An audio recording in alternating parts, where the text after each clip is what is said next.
सर्वेभ्यो नमो नमः। आज की वीडियो में हम जो 10वीं कक्षा का सैंपल पेपर है उसके अनुसार संधि का प्रश्न जो है उसको हल करेंगे। आपको लगभग नियम जो आपके सिलेबस में हैं वो यहाँ पे आ जाएंगे और आप अगर ये 5 प्रश्न है कि पेपर में आपको क्या करना है, 5 में से 4 प्रश्न हल करने हैं। ठीक है, 5 दिए जाएंगे, 4 करोगे आप। और अगर आपने ये पांचों प्रश्न इस वीडियो में ध्यान से समझ लिए, मुझे लगता है 4 नंबर आपके बहुत आसानी से पेपर में आ जाएंगे अगर केवल इस वीडियो को भी आप ध्यान से समझ लेते हो। और वैसे हमने पूरे सिलेबस के अनुसार और कुछ और प्रैक्टिस पेपर की वीडियोज संधि की हमने चैनल पे डाल दी हैं, आप वो वीडियो भी देख सकते हैं। तो उससे भी आपको संधि का जो कंसेप्ट है वो बहुत अच्छा क्लियर हो जाएगा। तो अभी हम इसको देख लेते हैं किस तरह से आपको क्या करना है। जैसे कि पहला प्रश्न है, उसमें आपको क्या करना है, या तो इस प्रश्न में संधि करोगे या संधि विच्छेद करोगे। तो पहले प्रश्न में क्या है, दूरदान्तैर दशनैर अमुना स्यान्नैव जनग्रशनम। अब यहाँ पे जिसका संधि विच्छेद करना है या संधि करनी है उसके नीचे आपको लाइन खींची हुई मिलेगी और वो अक्सर थोड़ा गहरा काला होगा। तो यहाँ पे है स्यान्नैव। एक बात तो ये नोट कर लीजिए। उसके बाद आप एक नियम मैं आपको यहाँ पे बता रही हूँ, उसको दिमाग में बैठाइए। आपके पेपर में नियम है कौन सा, पहले वर्ण का तीसरा कैसे बनेगा और पहले वर्ण का पांचवा कैसे बनेगा।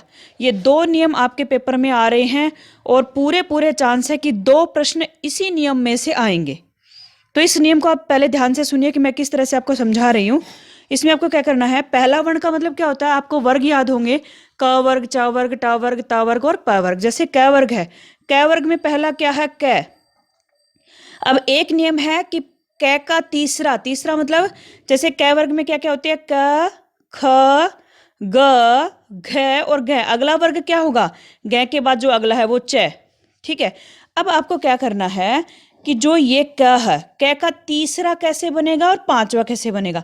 ये 2 नियम दिमाग में बैठा लो, आपके सिलेबस में है और 2 प्रश्न इसी में से आपके आने वाले हैं। ठीक है, तो आपको पहले का तीसरा यानी कि क का ग कैसे बनेगा। अब जो च वर्ग है, च का तीसरा क्या होता है, च छ ज, कि च का ज कैसे बनेगा। और इसी में अगर हम बोले कि पांचवा कैसे बनेगा, कि क का ग कैसे बनेगा, क का ग कैसे बनेगा, च छ ज झ य, च का य कैसे बनेगा। ये जो 2 नियम है उसको आपको दिमाग में अच्छे से बैठाना है। अब आपको क्या करना है कि एक होता है, पहले इसको देख लीजिए कि प्लस के पहले 2 पद होते हैं, एक प्लस के पहले और एक प्लस के बाद में। अब प्लस के तुरंत पहले अगर पहला दूसरा वर्ण है, पहला या दूसरा, और प्लस के बाद आपको पांचवा मिल जाए, एक नियम तो ये है। दूसरा नियम है कि प्लस के पहले पहला दूसरा है, कैख है, च छ ज झ, इस तरह च छ, इस तरह से ट ठ, और प्लस के बाद कोई भी वर्ण है, पांचवा नहीं होना चाहिए। बस एक नियम में पांचवा होगा और एक में पांचवा नहीं होगा, बस इतना याद करो।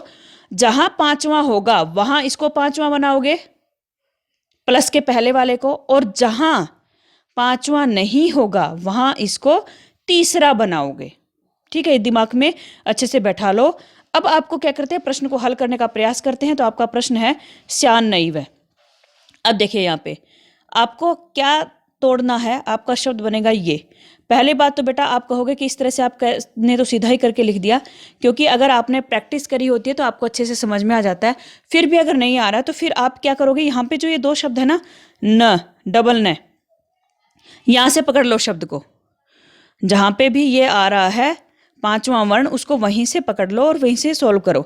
अब आपको इस नियम में क्या है, प्लस के पहले तय है, यानी कि पहला हो गया तय वर्ग का पहला, तय थ द ध न, और प्लस के बाद है न। मैंने क्या बताया कि जब भी पहले के बाद पांचवा आता है तो ये वाला जो तय है इसको भी पांचवा बना दो। तो तय का पांचवा क्या होगा, त थ द ध न बनेगा। अब तय आधा है तो ये जो न बनेगा वो भी आधा ही होगा, इसलिए स्यान्नैव में क्या है, पहले आधा न है फिर पूरा न है, और इसका संधि विच्छेद जो होगा वो क्या होगा, स्यात् प्लस नैव। आपका जो क होगा वो इसका सही आंसर होगा। अब हम पहले तीसरा कर लेते हैं, क्योंकि ये नियम आपने अभी अभी किया है। तो पहले तीसरा प्रश्न करते हैं, युष्मत् दर्शनात् कुशलमिव।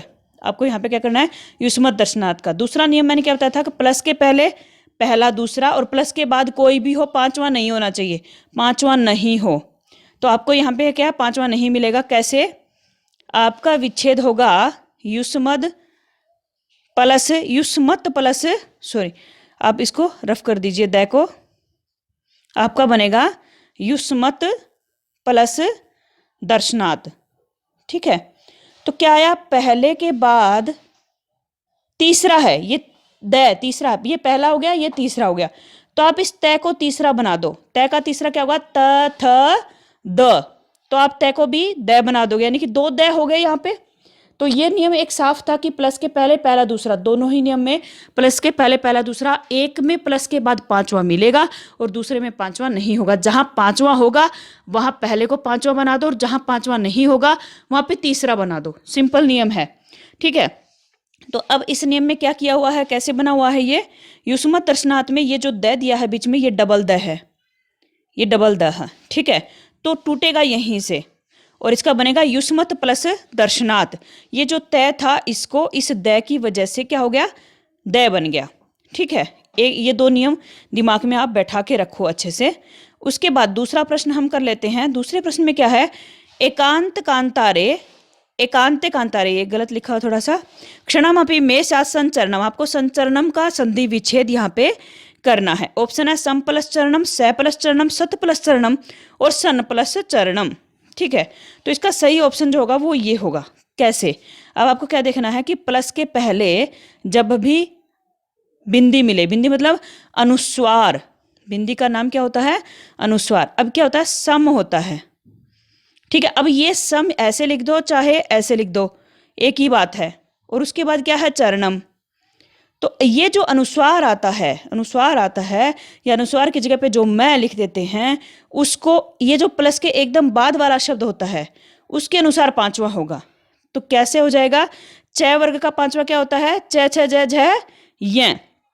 तो आप देखिए यहाँ पे आपका सम था और सम के बाद चरणम का च, तो च की वजह से इस मैं को क्या हो गया, पांचवा, च छ ज झ य। तो ये वाला ये बन जाएगा, इसको मैं की जगह पे ये आ जाएगा, तो आपका शब्द बन जाएगा सम प्लस चरणम, आपका सही ऑप्शन होगा। और यहाँ पे मैं की जगह पे ये आ जाएगा, बाकी यूं के यूं जोड़ दोगे आप। ठीक है, अब हम चौथा प्रश्न आपका जो है वो देख लेते हैं। बहुत इंपॉर्टेंट है, 100% पेपर में ये आता ही है आपके। तो आपको इसका संधि विच्छेद कैसे करना है। आर्यो अपि गुरु चरण वंदनाया, अब आपको क्या करना है, जब भी ये दे तो आपको ये जो स दिख रहा है ना यहाँ पे, ये ओ के बाद इसको यहीं से पकड़ लो और यहीं से आपको इसको विच्छेद करना है, तोड़ना है। सबसे पहले यहीं से तोड़ो और आप इसको ऐसे लिख लो, आर्यो और अपि, इसको यहाँ से हमने तोड़ना है। जब भी ये दिखाई देगा, अवग्रह चिन्ह इसका नाम होता है, आप सैकित से समझिए।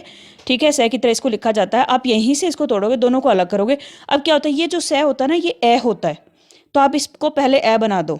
ठीक है, सै का ए बन गया, अपि, ये एक काम तो सोल्व हो गया कि क्योंकि ये ए ही होता है, बोलते इसको ए है। ठीक है, उच्चारण इसका ए की तरह होता है। एक तो काम हमने कर दिया, फिर इसके पहले लगा दो प्लस, क्योंकि तोड़ना यहीं से है पहले। अब यहाँ पे क्या बच गया आपके पास, आर्यो ओ, जो ओ की मात्रा है उसको विसर्ग बना दो, आर्य है। ठीक है, तो आपका शब्द बन जाएगा आर्य प्लस अपि, तो सही ऑप्शन आपका ख होगा। देखो, अब आपको स दिखाई दिया तो आपने इस तरह से तोड़ दिया, यानी कि शब्द के बीच में जो ये दिखाई दिया आपको, तो आपने इस तरीके से तोड़ दिया। मान लो ये नहीं दिया, आपको जोड़ने को बोल दे, तो नियम ऐसे होगा, ए प्लस विसर्ग प्लस ए। ये तीनों चीजें जब भी होंगी तो विसर्ग को आप बना दोगे ओ की मात्रा, इन दोनों को जोड़ो, ओ की मात्रा बना दो, जैसे आर्यो में ओ की मात्रा है, और ये जो बाद वाला ए है उसको अवग्रह चिन्ह बना दो। ठीक है, इस तरह से करो। अब कैसे, जैसे मान लो आर्य प्लस अपि है, इसमें आप कैसे समझोगे, प्लस के पहले आपको क्या दिखाई दे रहा है, विसर्ग। प्लस के पहले आपका विसर्ग, एक शर्त पूरी हो गई। फिर विसर्ग के पहले है यह, और यह पूरा है, पूरा है मतलब इसमें ए की मात्रा है, और प्लस के बाद आपको साफ साफ ए दिखाई दे रहा है, तो आपका ये नियम कंप्लीट हो गया। अभी मैंने आपको 3 नियम बताए कि एक तो प्लस के पहले पहला दूसरा वर्ण, और प्लस के बाद एक बार तो पांचवा होगा और एक बार पांचवा नहीं होगा। 2 प्रश्न वहां से पक्के आएंगे। तीसरा प्रश्न ये वाला आएगा जिसमें आपको अवग्रह चिन्ह दिया होगा या ये नियम यहाँ पे होगा। तो 3 प्रश्न आपके यहाँ से पक्के हो जाते हैं। टोटल 4 प्रश्न आपको हल करने हैं। अब एक और नियम है, उसको भी दिमाग में बैठा लो, 100% उसमें से एक आएगा ही आएगा। तो आपको 5 में से 4 करने हैं, तो चारों नियम यहीं पे आपके कंप्लीट हो जाते हैं। आपने संधि नहीं भी की, केवल इस वीडियो से आपका प्रश्न हल हो जाएगा। क्या कि आपका होता है विसर्ग के बाद जब भी चय हो, विसर्ग के बाद जब भी टय हो, ठीक है, और विसर्ग के बाद जब भी तय हो। अब यहाँ पे चय के बाद ये वाला श भी मिल सकता है, ये वाला श या ये वाला स। अब इनको छोड़ दो, ये बहुत कम आएगा, मैक्सिमम टाइम आपको ये मिलेंगे चय टय तय। विसर्ग के बाद चय टय तय, ये नियम है एक पूरा, दिमाग में बैठा लो कि तीनों श किस तरीके से बनते, तीनों श आप किस तरीके से बनाओगे, वो नियम है। और 100% एक प्रश्न आएगा, जब भी विसर्ग के बाद चय हो तो विसर्ग को बनाना ये वाला श, कौन सा होता है ये, तालव्य। जब भी टय हो तो ये वाला स, कौन सा, मूर्धन्य। और ये अगर तय हो तो विसर्ग को बनाना स, रे वाला स जिसको आप बोलते हो दंत सकार। ठीक है, तो आप इसका इस्तेमाल करोगे। ठीक है, आपको समझ में आ गया होगा मुझे लगता है। तो आपको इस तरीके से इसको हल करना है, स वाले प्रश्न को। ये नियम आपने स्क्रीनशॉट ले लिया होगा, नहीं तो कॉपी में नोट कर लीजिए। अब आपको यहाँ पे दिया एकः बलिवर्धः जवेन गंतुम असक्तश्च आसीत्। आपको यहाँ पे असक्तश्च आसीत् का विच्छेद करना, और आपको दिख रहा होगा यहाँ पे आधा श, जहाँ पे ये श आधे दिखाई दे, दो तीनों श में से कोई भी आधा श दिखाई देता, आपको वहीं से विच्छेद उसका कर देना है। ठीक है, अब आप क्या करोगे, यहाँ से आपको विच्छेद करना है असक्तश्च आसीत्, और सीधी सी बात है, जो स है उसकी जगह पे आपको विसर्ग बना देना है। ठीक है, तो आप कर दो असक्तः प्लस आसीत्, असक्तः प्लस चासीत्। ठीक है, तो आपका सही ऑप्शन आपका होगा ग वाला।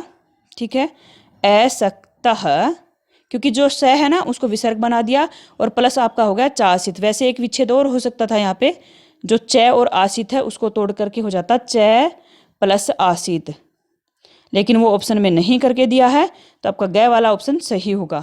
तीनों श में से कोई भी श आधा बीच में अक्सर के दिख रहा है, आप वहीं से तोड़ के उसको विसर्ग बना दोगे। ठीक है, तो इस तरह से हमने ये संधि वाला प्रश्न जो है वो उसको हल किया, अच्छे से समझा। अगर ये वीडियो आपको पसंद आई तो लाइक शेयर और सब्सक्राइब कीजिए।